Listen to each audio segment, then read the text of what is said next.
É uma bênção participarmos juntos de mais esse momento de estudo da Palavra de Deus. Você é bem-vindo a esses momentos. Na carta aos Efésios, Paulo celebrou a criação de uma nova humanidade, uma nova comunidade que surgia, a Igreja. Uma nova estrutura de vida dirigida pelo Espírito Santo. Uma nova ética de vida padronizada no caráter de Cristo Jesus.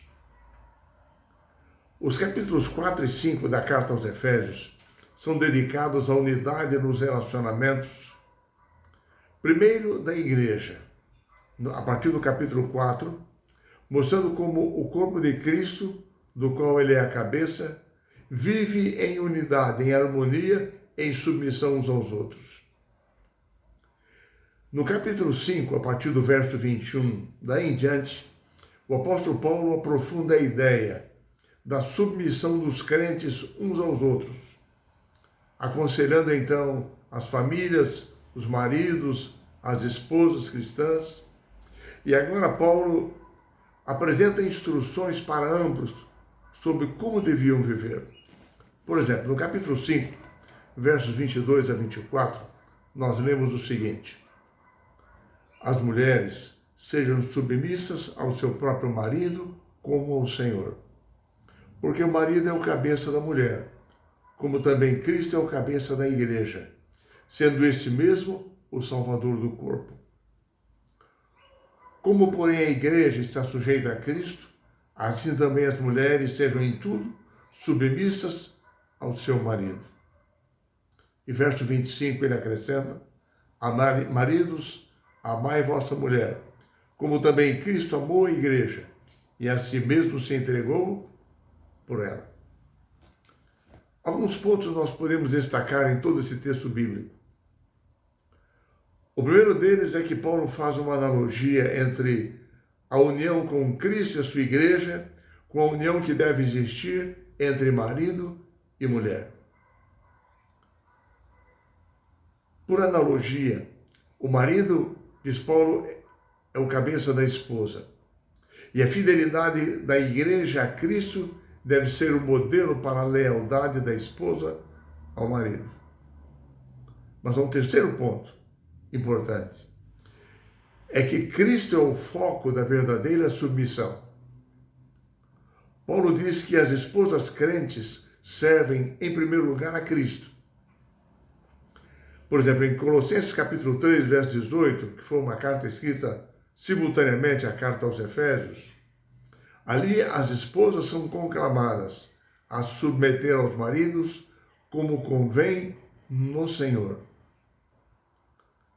Ao usar a metáfora do casamento e do matrimônio para o relacionamento entre Cristo e a igreja, Paulo apresenta o papel que o noivo desempenhava em sua época.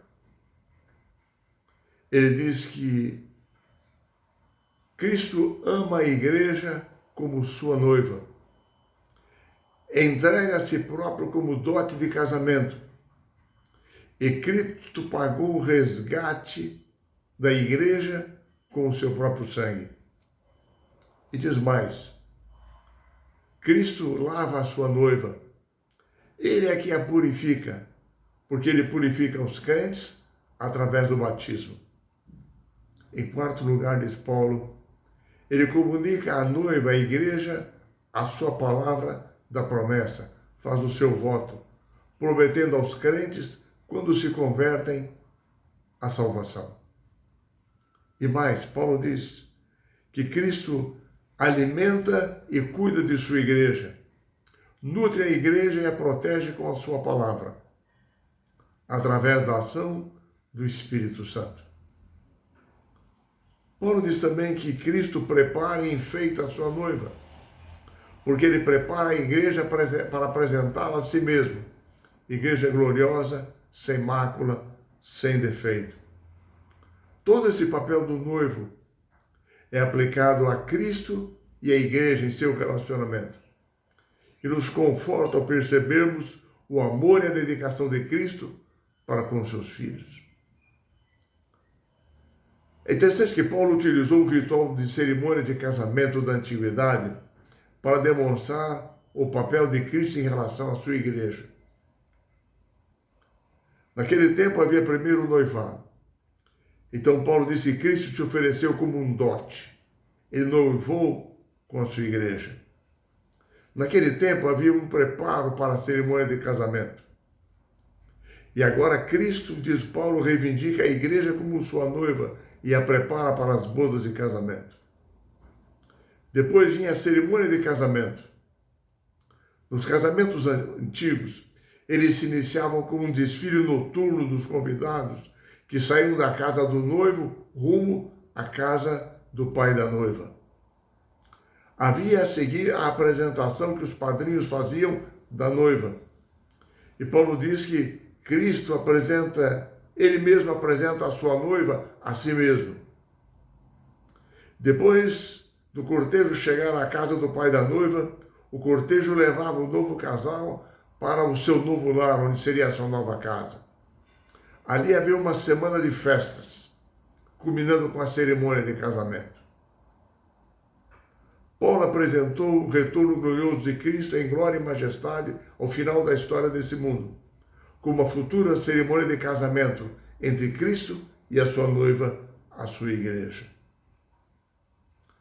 Paulo prossegue, discutindo um ponto delicado para a sua época, e delicado ainda hoje, na maioria das culturas. No mundo greco-romano, o poder do pai da família era amplo, era praticamente absoluto.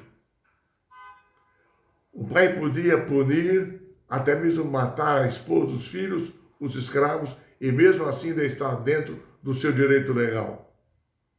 Mas Paulo desafiou os maridos cristãos a se afastarem dessa prática do seu tempo. Havia, diz Paulo, uma nova lógica, uma nova ética no casamento cristão. Paulo aconselhou o marido a moldar o seu comportamento para com sua esposa. Primeiro, como Cristo trata a sua igreja, e depois, como o marido trata o seu próprio corpo, a si mesmo. Ele diz que o marido não fere o seu próprio corpo, e assim machucar a esposa seria uma automutilação, o que as pessoas de sã consciência não fariam. Paulo enfatiza o exemplo de Cristo, como ele trata a sua esposa, a sua igreja, o amor, o cuidado que ele tem para com ela. Da maneira como Cristo ama a sua igreja, o marido deve amar e cuidar da sua esposa. O ápice do conselho de Paulo aos maridos e esposas cristãs ocorre quando ele cita em Efésios 5:31 o mesmo texto de Gênesis, capítulo 2, verso 24. E Paulo diz, eis porque deixará o homem a seu pai e a sua mãe, e se unirá à sua mulher, e se tornarão os dois uma só carne.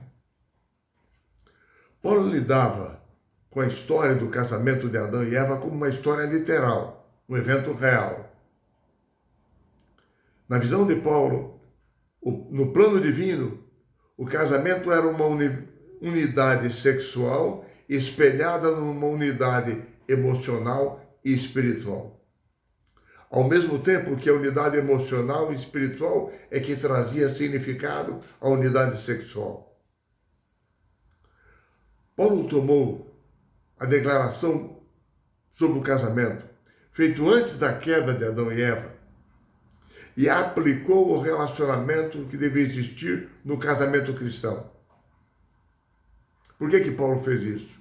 Porque ele sabia que, após a queda em pecado, em nosso mundo, o relacionamento sexual passou a se tornar, a representar uma subjugação, uma exploração da mulher.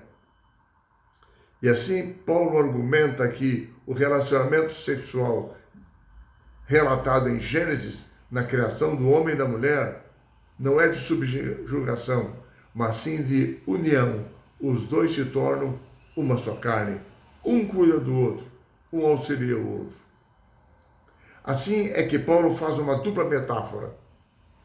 Em Efésios, na sua carta, ele mostra que o casamento cristão é compreendido à luz do relacionamento entre Cristo e a sua igreja, sendo enaltecido, dignificado. E por outro lado, ele relaciona o casamento, a união de Cristo com a igreja, entendido à luz do casamento bíblico lá de Gênesis. Enfim, nos moldes bíblicos, o casamento cristão deve ser uma antevisão do cumprimento do plano final de Deus para as famílias humanas, para toda a humanidade, para a sua igreja. Mas nós percebemos, ao estudarmos a palavra de Deus, de que a única maneira da família manter essa unidade é ela permanecer, ela estar no Senhor. Somente assim que seus membros podem fielmente submeterem uns aos outros em amor, perdão e paz. Conforme designado por Deus lá na criação do mundo, conforme manifestado no amor de Cristo para com a sua igreja. Que essa lição da palavra de Deus encha o nosso coração, ilumine a nossa mente, para que entendamos o alto propósito de Deus para a igreja e para o casamento cristão. Que o Senhor nos abençoe e nos guie.